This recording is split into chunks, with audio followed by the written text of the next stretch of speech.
everybody. Shannon Petrovich with Therapist Talks. 6 daily strategies to decrease your anxiety. We all deal with varying degrees of anxiety in our hectic lives.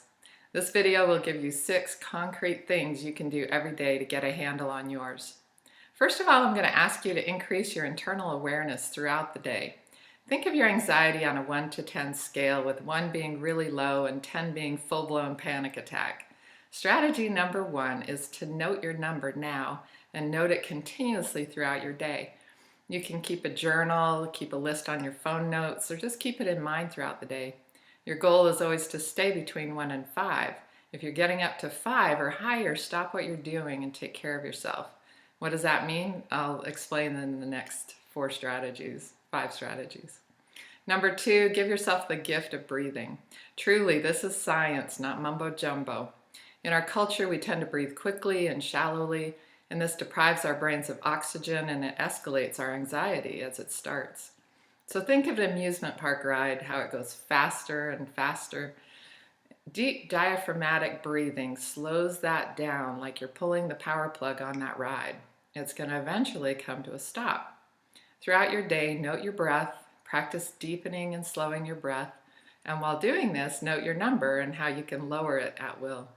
If you're having trouble slowing things down, get up and stretch, walk around, go to the water cooler, fill up your water bottle, go to the break room.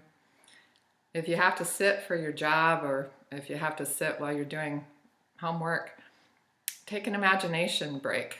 And I'll be doing a relaxation visualization video in the near future. Number 3, start the day with a planning time, even a few minutes in the beginning of the day and again in the middle of the day. Anxiety is really often a real reaction to feeling overwhelmed and knowing we can't possibly do what's being asked of us.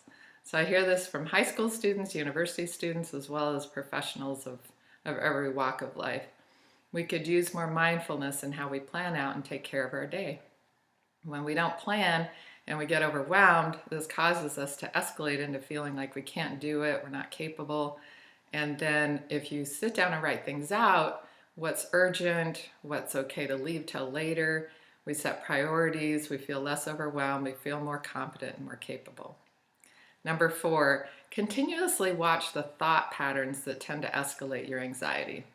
If you can zero in on those overriding messages that explode in your head every time you're anxious, you can combat them more effectively. Is most of what's dogging you sort of social anxiety with messages about belonging or being cared about? Or is it mostly professional with messages about your worth and value and competence? Or is it an overall overwhelm with everything in life with a lot of catastrophic thinking? When we know what our escalating thoughts are, we can create healthier thoughts. I had a therapist once forbid everybody in group from using the word overwhelmed. He would correct them and say, "You're whelmed," which is not really a word, but what happened is that we all realized that when we say to ourselves we're overwhelmed, we're saying that we can't cope, we're hopeless and helpless. And if you say that to yourself over and over, it becomes more and more true in your mind. So telling yourself that you're whelmed means that you've got a lot on your plate and you can handle it. It's going to be okay, and you can remind yourself that throughout the day. You also can remind yourself when you're going through a hard time, this isn't personal, this isn't about me, take one thing at a time, one moment at a time, I can do this, it's okay, just breathe. Those kinds of things help calm you down.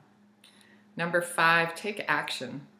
Do the next right thing and only that one thing. People are always trying to do too many things at once, and often we end up spinning our wheels, getting stuck, shutting down, wandering off in our minds, and then really getting nothing done, then beating ourselves up about getting nothing done, then saying we're overwhelmed, lather, rinse, repeat. Research is showing that we're not really multitasking when we think we are. We're just doing several things distractedly, not doing any of them well. So really focus on one thing, do that one thing, and then do the next thing. And finally, give yourself 30-second celebrations. Every time you can bring yourself from a 6, remember our numbers, down to a 4, even momentarily, that's a celebration-worthy event.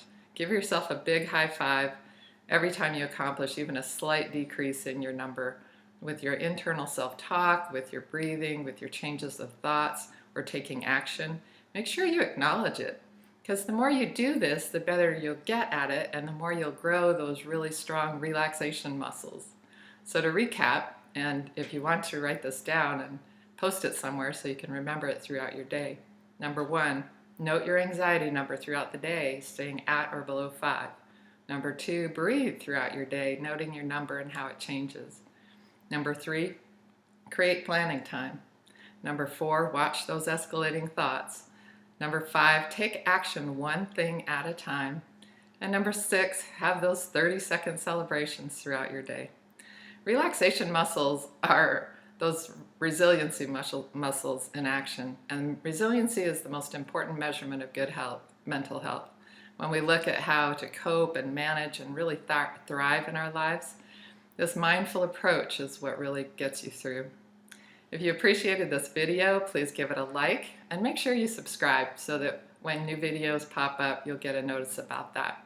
I'm usually putting out 2 or 3 a week. Take good care of yourselves and create an amazing day.